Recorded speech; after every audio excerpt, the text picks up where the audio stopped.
আসসালামু আলাইকুম রহমতুল্লাহি ওবরাকাতুহু। সম্মানিত দিনী ভাই বোনেরা, আজকে আলোচনা করব হযরত আবু যর গিফারি রাদিয়াল্লাহু তাআলা আনহু থেকে বর্ণিত।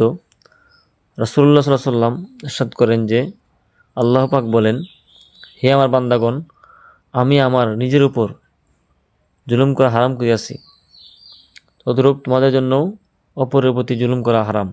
আল্লাহ পাক বলেন, হে আমার বান্দাগণ, আমি যাহাকে সৎ পথ প্রদর্শন করি সে ব্যতীত তোমরা সকলেই পথভ্রষ্ট।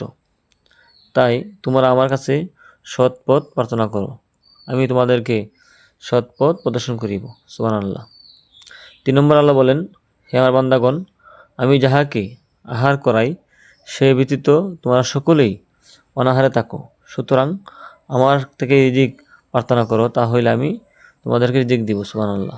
হে আমার বান্দাগণ, আমি যাহাকে কাপড় পরিধান করাই সে ব্যতীত তোমরা সকলে উলঙ্গ, সুতরাং আমার কাছেই পোশাক প্রার্থনা করো, তা হইলে আমি তোমাদেরকে তাহা প্রদান করিব। এরপর আল্লাহ বলেন, হে আমার বান্দাগণ, তোমরা দিবারাত্র গুনাহ করিতে থাকো আর আমি তাহা রাখিয়ে রাখি, সুতরাং তোমরা আমার কাছে ক্ষমা প্রার্থনা করো, অবশ্যই আমি তাহা তোমাদেরকে মাফ করিয়া দিব।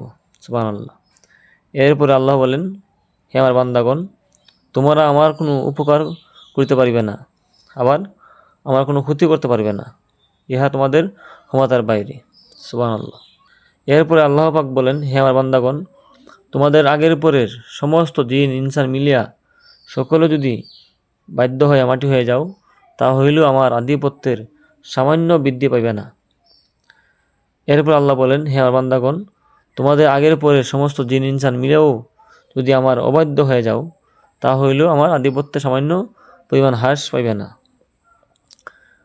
আল্লাহ আরও বলেন, হে আমার বান্দাগণ, আদম আলাইহিস সালাম থেকে কিয়ামত পর্যন্ত সমস্ত জিন ইনসান একত্রিত হয়ে যদি আমার কাছে সওয়াল করো আর আমি তোমাদেরকে সকলের চাহিদা পূরণ করি, তাহলে আমার খাজানাতে এতটুকু হ্রাস পাবে না, যেমন সমুদ্রে একটি সুচ ডুবাইয়া বাহির করিয়া নিলে সমুদ্রের পানি যতটুকু হ্রাস পায়।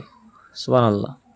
প্রিয় দর্শক, আদম আলাইহিস সালাম থেকে কিয়ামত পর্যন্ত সমস্ত জিন ইনসান যদি একত্রিত হইয়া আল্লাহর কাছে চাহিতে থাকে আর আল্লাহ যদি দিতে থাকেন, তাহলেও আল্লাহর খাজানাতে এতটুকু হ্রাস পাইবে না। যেমন সমুদ্রের মধ্যে একটি সুই ডুবাইয়া বাহির করিলে সমুদ্রের পানি যেমন কমবে না, তেমনি আল্লাহ পাকের খাজানাতে কমবে না।